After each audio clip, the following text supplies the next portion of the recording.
The Shy came back. Finally. I'm not surprised. They're not going to let Emmett go yet so easily in the show. I'm like, what reasoning does Emmett still have being alive? They made it make sense a little bit, but not really, because we know who Duda is. Emmett should have been gone in reality. As much as we think he's a valuable character, he's not that valuable to unalive Duda and still be walking. Anyway, it starts off with the kids. Papa, he's doing his job and he tells Jake, yo, no more free food. You got to stop. And Jake is like, come on, I got to pay rent. This is hard. It's hard out here. A few seconds later, Emmett walks in and he's like, Jake, no more free food. 2 minutes later, bullets start ringing out, but nobody got hit. We come to find out it was Zay doing it for Duda. Now, while Duda told him to send him a message, he did not mean to do it at the chicken spot. I guess he was supposed to do it at home with Emmett. So Emmett's home, and we got Keisha still causing hissy fits and being unrealistic with Emmett. Emmett is sitting here guarding the house with a weapon, looking out the window to make sure somebody's not pulling up. And she's, Emmett, why are you acting like Malcolm X? What are you going to do? He better look out that window. Because what else is he? While y'all in that house? Or matter of fact, get out the house. But as long as y'all in the house, I think y'all might need a heads up before somebody run up in there or clip out y'all windows. She starts arguing with him. And I'm like, Keisha, you got to calm down. Because this man has just been in a full attack. You are definitely going through therapy, but this man needs therapy too. Because that is a traumatic situation. And he's trying to hold everything up. He is still one person. She eventually calms down. They are trying to stop making her character be such a female dog. Because the only thing I kept looking at her saying is that you talk about he shouldn't have been in Duda's debt, but you asked for a house just to one up Tiffany. Tiffany needed a car. She's carrying his kid. You already had a car. But you're like, I want a big ass house that we can't afford. What you thought he was going to do. So we got to stop playing dumb. But she finally admitted that she should not have asked for it. Good.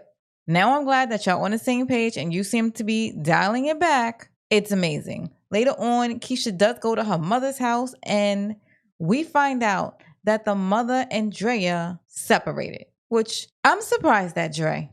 I really am. You were supposed to be Keisha's mom's confidant, protector, and all of a sudden you got feelings for your ex and you're like, bye. That's where you want to be? I thought we had history here. I'm just saying. But along with the two-liners, Tracy and Fatima was venting. And Fatima is sugar mama. Tracy is trying to convince Fatima, don't you just want to have a whole bottle of wine and watch Waiting to Exhale and just, take care of yourself and go to sleep in satisfaction? And I'm like, does that really sound good? You want me to sit here and watch Waiting to Exhale, drama-filled, men hurting women over and over again, and a whole bottle of wine so I can have a headache in the morning? I'm going to indulge her. Fatima's like, yeah, it sounds great. I'm like, no, it really doesn't. But okay. So we got Bakari and the gang. Okay, we got Duda's gang situated at his place or wherever they meet up. And Duda is pissed off. He's like, he wants whoever tried to unalive him, unalive themselves. And he's like, I know it was Emmett because Emmett called me. Duda is always roughing up his people. How do you rough up your people and think they're going to be loyal to you? That is what is very shocking to me. You don't treat them like human beings. And Zay, who is doing all your dirty work, you really treat him like a rag doll. But he is kind of slow. Bakari is upset because he learns that Zay just sprayed up the chicken shop that Papa works at.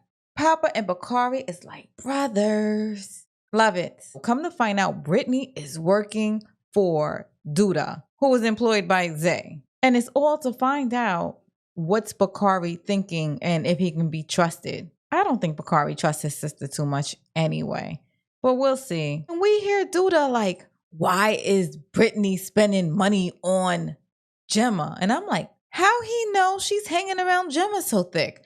This is crazy. I don't know why Duda know these little kid situations. Nuck announced that somebody definitely got hit that night, that they were trying to unalive Duda, and that we're going to check the hospitals.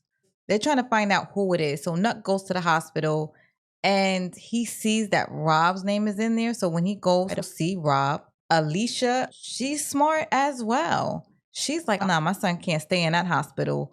Her and Tiff was moving out, but they are investing a lot into Bakari. I told you they are building Bakari's character in The Shy. They go to Jake because they know Jake's best friend is Papa, who is very close to Bakari. Zay offers Jake money because it's like an IOU.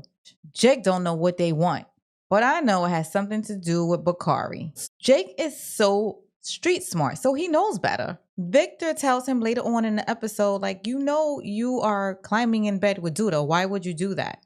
But apparently Jake has it handled. Speaking of Jake, Gemma, you know, the hot pocket, the hot girl is definitely running around with Brittany. They're in the studio with Maisha. When they were done, Maisha was like, all right, let's go hang out afterwards. Gemma and Brittany like, no, we're not hungry. We're going to take it in. They take it in all right. No. So they go to get something to eat together while sending Maisha along her married way. However, they sit here and post on Instagram. Kids, Maisha vents to Papa, and Papa's like, well, what does a success look like to you? Because if you don't see it, it won't happen. So then she envisions herself being successful and what it means and what it looks like to her. And Papa talks about what it means to him. It looked like they was about to have a moment, but she got a text from Kevin. Hey, Kevin, how you doing over there? The new queen in town, Alicia, has a daughter-in-law. They're not married yet, but we'll call Tiffany her daughter-in-law. She doesn't want to like her, but it seemed like Tiff is kind of creeping in a little bit because Tiff has this strong personality. And I think Alicia likes that a little bit. Alicia's upper class and she holds herself to a higher standard. Men being married by women and etc. Keisha and Emmett come over to visit. I don't get how Alicia is so prim and proper, but yet she's running around here being a queen pen, unaliving people. So, but that's how Duda is too. He's poised and well-mannered. The Shy loves having the gangsters being business savvy. Y'all tell me, is that how it really is in The Shy? Bianca comes by. Her and Tiff starts talking, and it's perfect because Bianca owns a cigar shop and Tiff wants to sell marijuana. The two females think about partnering up, and we're going to see where this goes. Bianca digs Tiff. I think she is going to be up in this diva gangsta clique. I want to see her progression. I think that is going to be very interesting to watch. Gemma meets up with Tara, which is the grown version of Gemma. Gemma tells her that she likes Brittany. She's definitely going to try Brittany out. Jake is okay because he's on Instagram getting hit up by a whole bunch of women because he has his own business. So he's coming into his own anyway. So it's safe to say this couple will be splitting and they probably have outgrown themselves. Emmett tells Bakari he's trying to find somebody that doesn't like Duda.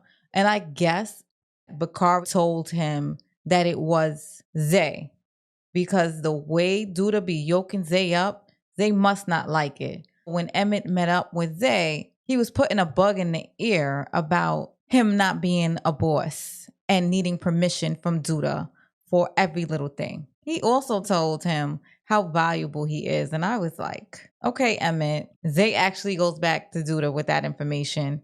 And Duda is like, you idiot. Why didn't you just bring him to me? Duda reprimands him. Emmett, Bakari, and Victor are talking in their therapy session. Bakari lets them know how much he wants to change, but he can't get out. Emmett is sick and tired of everyone being scared of Duda. And he's like, I'm done. I'm going to Duda myself. Duda is so calm because he does not see Emmett as a threat in the least. And he's like, well, you know, I'm going to unalive you, right? As he lays there so calm, it seems like Duda is even tired of Duda. Emmett tells him how bad he really wants to live and that he is indebted to Duda. Dude, you was already indebted to Duda.